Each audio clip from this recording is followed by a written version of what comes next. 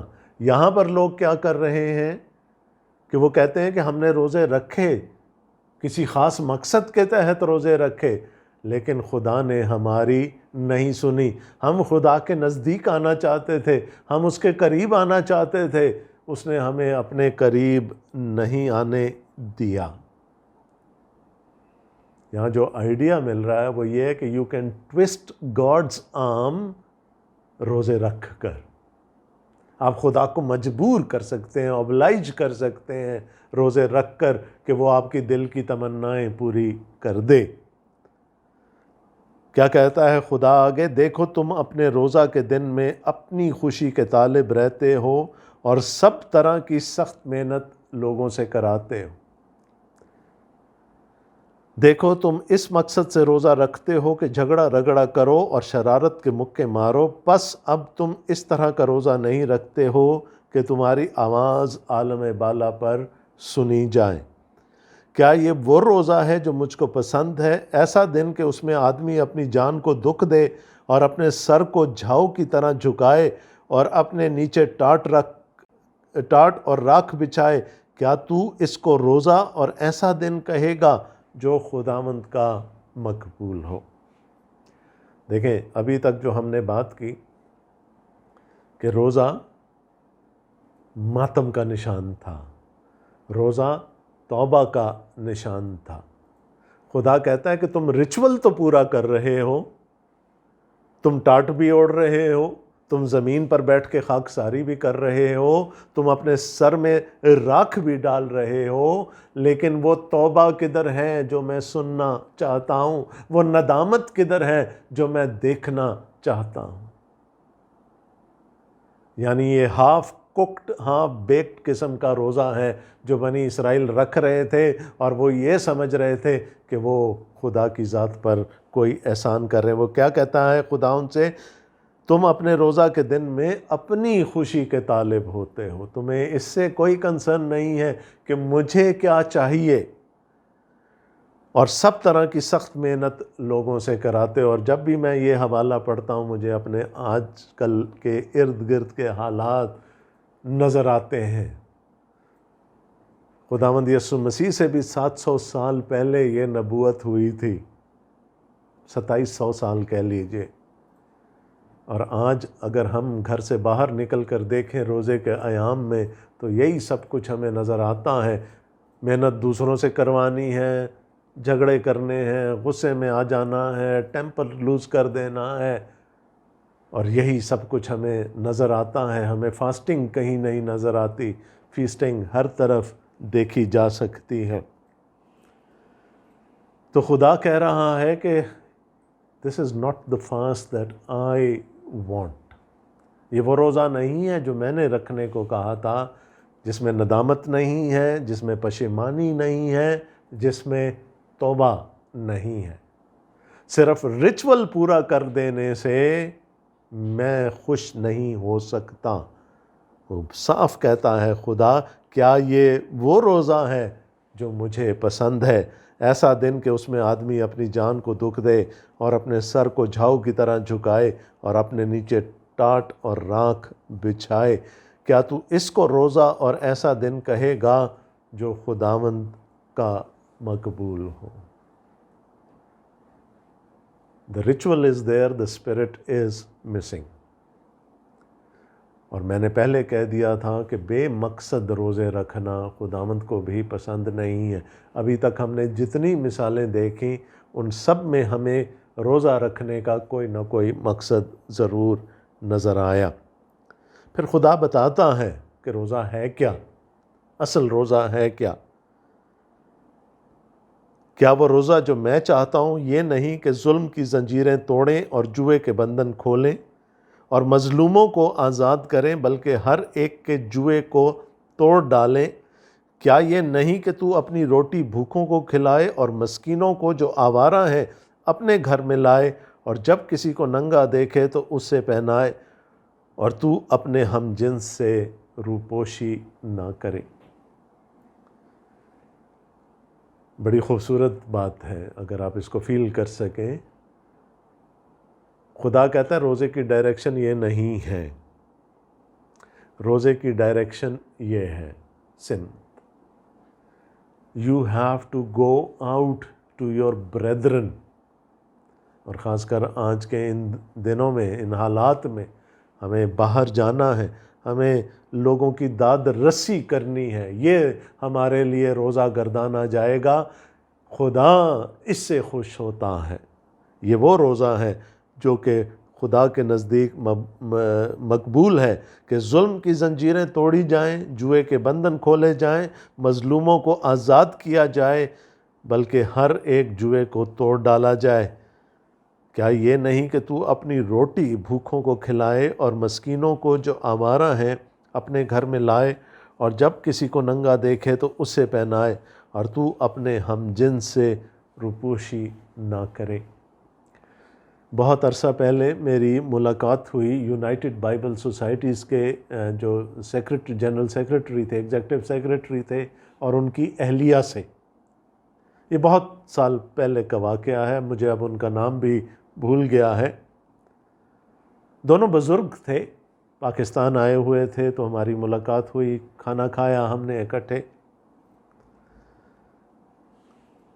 تو ان دونوں نے کہا کہ ہمارے لیے گوشت والی کوئی ڈش نہ منگوائی جائے۔ اب میرے ذہن میں بہت سارے سوالات ابھرے جو کہ میں نے کھانے کے دوران ان سے کیے۔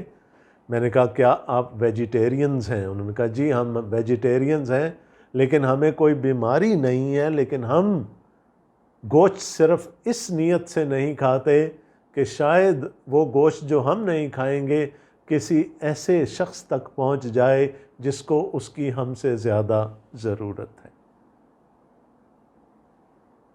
A noble thought, a noble idea، کہ اگر میں ایک وقت نہیں کھاتا تو شاید وہ کھانا کسی غریب کو یا مسکین کو کھلایا جا سکتا ہے۔ تو خدا نے کہا یہ ڈائریکشن نہیں ہے روزے کی ڈائریکشن یہ ہے you have to reach out to your brethren. اور پھر کیا ہوگا؟ تب تیری روشنی صبح کی مانند پھوٹ نکلے گی اور تیری صحت کی ترقی جلد ظاہر ہوگی، تیری صداقت تیری ہراول ہوگی اور خداوند کا جلال تیرا چنڈاول ہوگا تب تو پکارے گا اور خداوند جواب دے گا، تو چلائے گا اور وہ فرمائے گا میں یہاں ہوں۔ تو خداوند نے کہا کہ اگر تیری خواہش یہ ہے، اس خواہش سے روزہ رکھ رہا ہے کہ میری آواز اوپر سنی جائے، تو جس قسم کا روزہ رکھا جا رہا ہے اس سے یہ ممکن نہیں ہے۔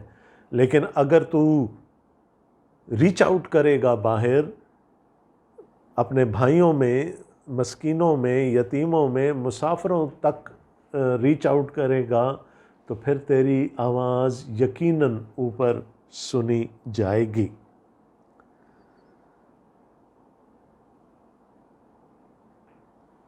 اور جب میں یہ آیات پڑھ رہا تھا تو خداوند یسوع مسیح کی بہت ساری تعلیمات میرے ذہن میں گردش کرنے لگ گئی، خاص کر ہمارے خداوند یسوع مسیح کا پہاڑی وعظ۔ لیکن آج چونکہ ہم صرف پرانے عہد نامے تک اپنے آپ کو محدود کر رہے ہیں، اس لیے میں اس کی طرف آج نہیں جاؤں گا۔ اگلی بائبل سٹڈی میں ہم نئے عہد نامہ میں اور خصوصاً خداوند یسوع مسیح کی تعلیم روزے کے بارے میں دیکھیں گے۔ تو روزہ، ماتم، توبہ، پرانے عہد میں یہ تینوں چیزیں ساتھ ساتھ چلتی ہیں۔ روزہ کبھی بے مقصد نہیں ہو سکتا۔ روزہ 24 گھنٹے کا بھی ہم نے دیکھا، روزہ 3 دن کا بھی دیکھا، روزہ 7 دن کا بھی دیکھا، روزہ 40 دن کا بھی دیکھا، ڈیوریشنز مختلف ہیں۔ مقصد ہونا ضروری ہے۔ اور آخر میں ایک ایسی آیت کا ذکر کرنا چاہوں گا جو کہ بہت دفعہ مس کوٹ کی جاتی ہے، مس انٹرپریٹ کی جاتی ہے، بہت دفعہ اس سے غلط تعلیم ہم نے سنی ہوگی، اور میری مراد ہے تواریخ کی دوسری کتاب، وہاں سے ہم دیکھیں گے، اور اس کا 7واں باب، تواریخ کی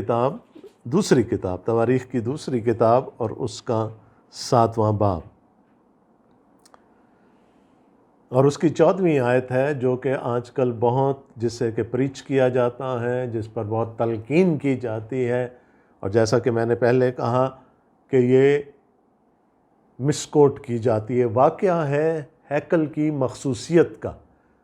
سلیمان نے جب ہیکل بنائی اور جب ہیکل مخصوص کی گئی تو خدا نے اس سے کہا، اور میں صرف 14ویں آیت پڑھ رہا ہوں کیونکہ ہم اپنے آپ کو اس آیت تک محدود کریں گے، لکھا ہے تب اگر میرے لوگ جو میرے نام سے کہلاتے ہیں خاکسار بن کر دعا کریں اور میرے دیدار کے طالب ہوں اور اپنی بری راہوں سے پھریں، تو میں آسمان پر سے سن کر ان کا گناہ معاف کروں گا اور ان کے ملک کو بحال کر دوں گا۔ بہت ساری کمپینز چلائی جاتی ہیں، pray for Pakistan, pray for such and such country, اور تہ میں یہ آیت رکھ دی جاتی ہے کہ خدا نے یہ کہا ہے کہ ایسا کیا جائے گا تو میں اس ملک کو تمہارے لیے بحال کر دوں گا۔ خدا بحال کر سکتا ہے، اس میں کوئی شک نہیں ہے۔ خدا ملکوں کو، خدا قوموں کو، خدا خاندانوں کو، خدا شخصیات کو بحال کر سکتا ہے، خدا رشتوں کو بحال کر سکتا ہے، یہ اس کی قدرت ہے۔ لیکن یہاں پر وہ کانٹیکسٹ ہمیں نہیں ملتا۔ یہاں پر کانٹیکسٹ کچھ اور ہے۔ جب سلیمان نے ہیکل کو مخصوص کیا تو اس نے خدا کے حضور دعا کی، یہ اس دعا کا جواب تھا۔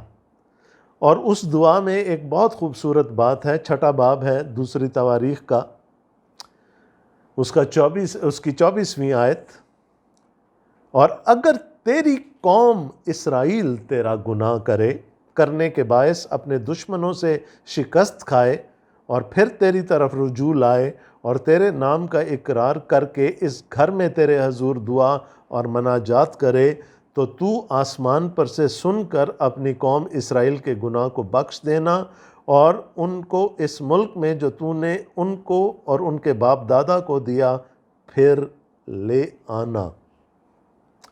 اور جب اس سبب سے کہ انہوں نے تیرا گناہ کیا ہو آسمان بند ہو جائے اور بارش نہ ہو، اور وہ اس مقام کی طرف رخ کر کے دعا کریں اور تیرے نام کا اقرار کریں اور اپنے گناہ سے باز آئیں، جب تو ان کو دکھ دے تو آسمان پر سے سن کر اپنے بندوں اور اپنی قوم اسرائیل کا گناہ معاف کر دینا، کیونکہ تو نے ان کو اس اچھی راہ کی تعلیم دی جس پر ان کو چلنا فرض ہے، اور اپنے ملک پر جسے تو نے اپنی قوم کو میراث کے لیے دیا ہے می برسانا۔ یہ سلیمان کی دعا تھی کہ اگر تیری قوم بے وفائی کر جائے، تیرے خلاف گناہ کرے اور تو اس کو دشمنوں کے ہاتھ میں کر دے، یا تو کسی اور طرح سے ان کو سزا دے، می کو روک لے، فصل نہ ہو، قحط آ جائے، اور بہت ساری باتیں جو یہاں پر بیان کی گئی ہیں، تو اگر وہ پشیمان ہو کر، روزہ رکھ کر، تائب ہو کر تیرے حضور میں، تیرے گھر میں آ کر دعا کریں، معافی مانگیں اپنے گناہوں کی، توبہ کریں، تو ان کو بحال کرنا، تو ان کے ملک کو برکت دینا۔ اب یہ ساری باتیں ایک خاص کانٹیکسٹ میں ہو رہی ہیں جس کو ہم نگلیکٹ نہیں کر سکتے۔ بات ہو رہی ہے اس ملک کی۔ سلیمان کہتا ہے جو تو نے ان کو اور ان کے باپ دادا کو دیا ہے۔ ایک خاص خطہ زمین کی بات ہو رہی ہے اور ایک قوم کی بات ہو رہی ہے جو خداوند کے نام سے مخصوص تھی، اور کسی ایک شخص کی یا کسی ایک جماعت کی توبہ کرنے کی بات نہیں ہو رہی۔ من حیث القوم وہاں پر ہمیں نظر آتا ہے کہ اگر وہ من حیث القوم خدا کی طرف رجوع کریں اور وہ توبہ کریں اور خاکساری کریں تو خدا ان کے گناہوں کو معاف کر دے گا۔ تو اس دعا کا جواب خدا نے کیا دیا؟ تب اگر میرے لوگ جو میرے نام سے کہلاتے ہیں خاکسار بن کر دعا کریں، اور میں نے کہا تھا خاکساری اور روزہ ایک ہی چیز ہے، زمین پر بیٹھنا، اپنے آپ کو خاک میں بٹھا لینا، خاکسار بن کر دعا کریں اور میرے دیدار کے طالب ہوں اور اپنی بری راہوں سے پھریں، تو میں آسمان پر سے سن کر ان کا گناہ معاف کروں گا اور ان کے ملک کو بحال کر دوں گا۔ یہ وعدہ اس موعودہ ملک کے لیے تھا جو خدا نے، جس کا وعدہ خدا نے ابراہیم سے، اسحاق سے، یعقوب سے اور پھر بنی اسرائیل سے کیا تھا، اور اس خاص گھر سے متعلق تھا، اس ہیکل سے متعلق تھا جو بنائی گئی تھی، اور ایک قوم سے متعلق تھا یعنی بنی اسرائیل سے۔ اس کو جنرلائز کر دینا میرے نزدیک صحیح نہیں ہے۔ میں نے پہلے بھی کہا یہ ہمیں ضرور اپنی قوم کے لیے، جس ملک میں خدا نے ہمیں رکھا ہے اس ملک کے لیے، اپنی قوم کے لیے دعا کرنی ہے، اور ہو سکتا ہے کہ خدا ہماری دعاؤں کو سن کر ہمارے ملک کو بحال بھی کر دے، وہ بحالی پر قادر ہے۔